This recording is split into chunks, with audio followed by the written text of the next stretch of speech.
Hi everyone and welcome back to Physics with Mr. Simons, right, where we make your physics simple and get you exam ready. Now, organic chemistry is the question we'll be focusing on today, and we're specifically looking at question 2. Remember, there's 3 questions in exams on organic chemistry, right? The first question 2 focuses on organic structures, the functional groups and which families that functional groups belong to, drawing and naming organic compounds using the IUPAC system, right? So question 2 test that, and there's question 3 where we test your boiling points, melting points, vapor pressure, etc. related to your intermolecular forces. And question 4 we're testing your types of reactions, whether it's addition, substitution, whether it's hydrohalogenation, etc. And now we're looking at question 2. This is just to give you a basic introduction. As I have time, I will fill up more and more question 2 exam questions so you can see what is similar, what is different. All right, so let's go. First question. So, question 2, the letters A to E below represent 6 organic compounds. So the norm is we're going to give you a table where we have drawn full structural formula for different compounds belonging to different families, and we're going to test your knowledge on that, right? So write down there. So there A, they gave me, let's see, 1, 2, 3, 4, 5 carbons there. We have 4 carbons there with a double bond oxygen. You have a bond OH. So OH, I assume you remember, if you have a OH bond, that means we're dealing with the alcohol. Double bond oxygen depends whether it's on the first carbon or on the second carbon. So when it's first, it's normally an aldehyde. Second carbon, it's a ketone. And butane 1-ol, so if the name ends with ol, we assume you know it's an alcohol. The name there, butane 2,1, ends with 1, we know it's a ketone. Therefore E, if you look there, my longest chain, right, is 1, 2, 3, 4, 5, 6, 7, 8. So this is more concept of, can we name it? We have a OH there, so this is also a alcohol. So write down the letter that represents each of the following. 2.1.1, a tertiary alcohol, right? 2.1.2, a aldehyde. 2.1.3, a ketone. And 2.1.4, they want the functional isomer of compound B. So I know compound B is the aldehyde. When you say functional isomer, we have the same molecular formula, meaning same amount of carbons, etc. if we do the formula, but the position of the functional group, which in this case is the double bond oxygen, has changed and it's on the second carbon. So that's normally an aldehyde and a ketone. Or sometimes we can look at the carboxylic acid and an ester. All right. So let's answer this first part. So I've broken it up into 3 different parts how we test it. So here we're going to answer the first 4 marks. All right. So tertiary alcohol. So tertiary alcohol is the alcohol that went to university. Ne? Just joking. Right. So you see there the bonding pair carbon OH.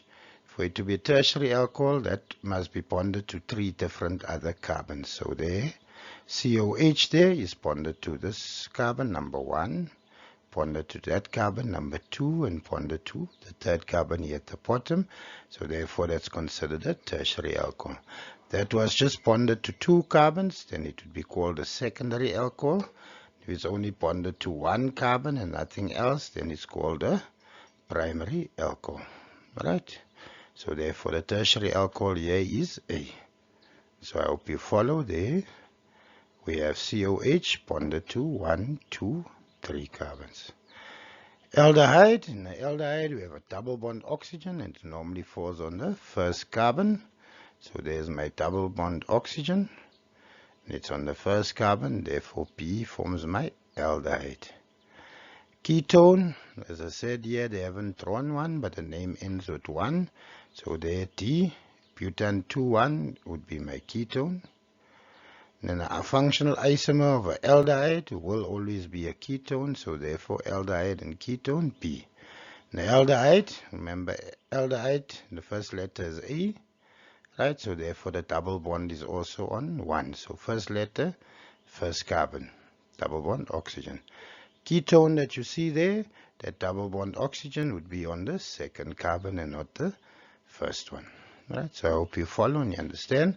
So here we can ask a range of questions. Here they've just asked it that. But you'll see as I do more and more, you'll start understanding the structure of how we test that first question. Right? Let's look at the second questions. So I write down the IUPAC name of compound B. 2.2.2 compound E. Now IUPAC stands for, I think, International Union of Physics and Applied Chemistry. Right? No, not physics. International Union of Pure Applied Chemistry. Yeah. The International Union of Pure and Applied Chemistry, if I'm not mistaken, but you need to know that one exam they pop that in and learners never worry to study. So International Union of Pure and Applied Chemistry. Right? So compound B, they want the name. So compound B there, I took it out there. You can see my longest chain, 1, 2, 3, 4. So 4, normally butane. I have double bond oxygen on the first carbon. So therefore this is simply butanol. So for aldehyde, name always ends in al. Alright, butanol. Right, then compound E. Again, remember we have to find the longest chain first, and then see what functional groups we have attached to it. So my longest chain closest, so my functional group here is OH, as you can see. So therefore I'm dealing with the alcohol, so I have to number closest to the functional group. You see there I started closest to the functional group. So here 1, 2, 3, 4, 5, 6. If I go there, the chain would be 7, but if I come down here, 6, 7, 8. So my longest chain is 8. So I'm dealing with octan 3-ol. Alright, that is for the alcohol, but then I have to look at my attachments. So here by 5, I have attachment CH2, CH3, that is ethyl. So I have 5 ethyls, as you can see there, 5 ethyl. At 6, I have CH3, which is an ethyl group, but I also have CH3 there, which is also ethyl. So therefore, because I have 2, we say 6.6 di, now I say ethyl, methyl. Methyl, that is ethyl, this is methyl. 6.6 dimethyl. And as I said, my longest chain is 8 octan 3-ol. So 5 ethyl, alphabetical order, E, then M. So 5 ethyl, CH2, CH3 for my ethyl compound, 6.6. So 1 methyl there and another methyl there, CH3, so 6.6. Dimethyl, if it was 3 trimethyl, it was 4 tetramethyl, but we have 2 methyls there, so 6.6 dimethyl octan 3-ol. Alright, now let's go to the next question. Define positional isomers. I write down structural formula of a positional isomer of compound C.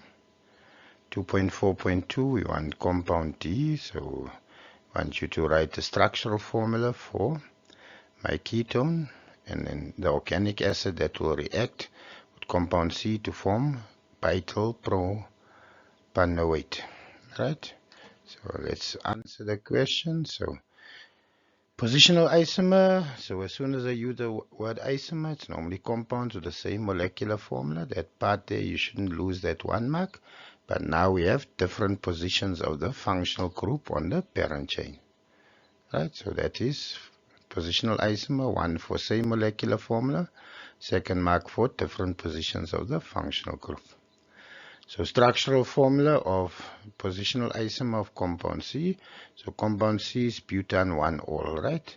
So that means my functional group here is OH on the first carbon. So if I move it now, I'm going to move it to the second carbon. So there I took it from first. So now it becomes butan 2-ol. So therefore I have a positional isomer of compound C.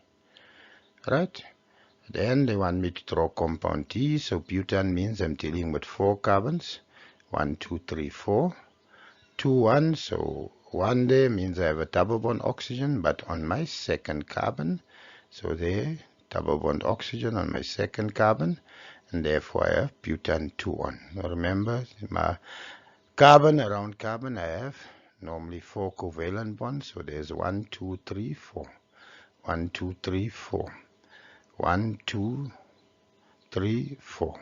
1, 2, 3, 4. Right, same thing applies there. We always have 4 bonds around the carbon.